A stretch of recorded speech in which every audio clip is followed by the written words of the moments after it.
有些人的声音啊，讲新疆啊，有什么集中营啊，再教育这个营地啊等等，这些说法纯粹啊，是有些人在捏造、说谎，而且呢非常荒谬。教育培训中心并不像个别的一些这个媒体讲的，说是那样虐待学员呐、限制自由啊。中心是一所实际上我们这个中心啊是一所这个寄宿制的学校，在这里边的学员呢都是免费食宿。学语言、学法律、学技能，我们这个教育培训中心的人呢，会越来越少，而且呢，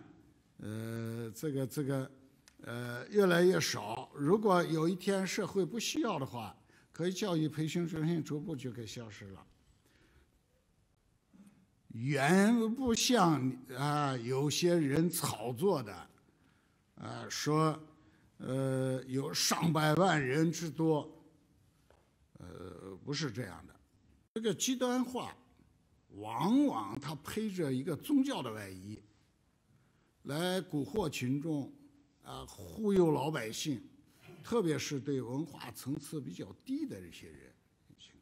我们这个教育培训中心啊，是根据我们实际需要去设立的。学员们呢，他是入学结业是动态变化的。